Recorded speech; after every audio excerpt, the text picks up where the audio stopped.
Isang magandang araw po muli sa inyo mga kapatid, mga kaibigan.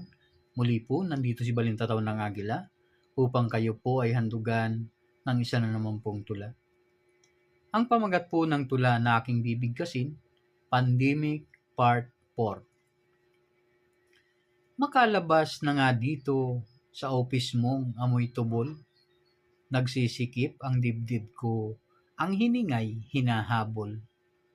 Tara na nga paring tukmol, bago ako ay madidbol, tayo na lang ay umuwi dun sa ating mga highball. Katulad ng dating gawi, batu-batu pik na tayo, magbabayad ng pasahe kung sino man ang matalo. Eto ang batu-batu pik, eto na ang pik-pik bato, pik-pik bato ay ito na, paring tukmol ikay talo.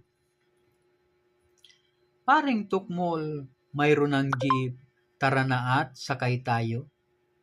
Mamang driver, bayad namin, dalwa kaming pasahero. Saan galing ang 50? Galing po yan sa bulsa ko. Saan kayo ay sumakay? Dito po sa jeep po ninyo. Ang ibig ko na sabihin, saang dako kasumakay?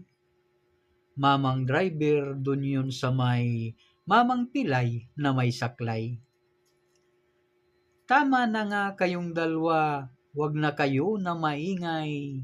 Heto na ang sukli ninyo, tigilan na ang dumaldal. Malapit na tayo pare, tanaw ko na yung palengke.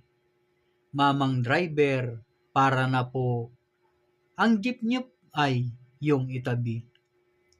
Kami kasi bababa na diyan sa kanto ng palengke. Mamang driver, salamat po. Ingat kayo sa inyong biyahe. Face shield natin ay naiwan dahil sa pagmamadali. Tara pare, balik tayo. Kunin natin ng sandali. Tayo na lang ay mag-isip ng paraan na mabuti. Ako ay mayroong naisip. Makiayon ka lang pare. Salamat po.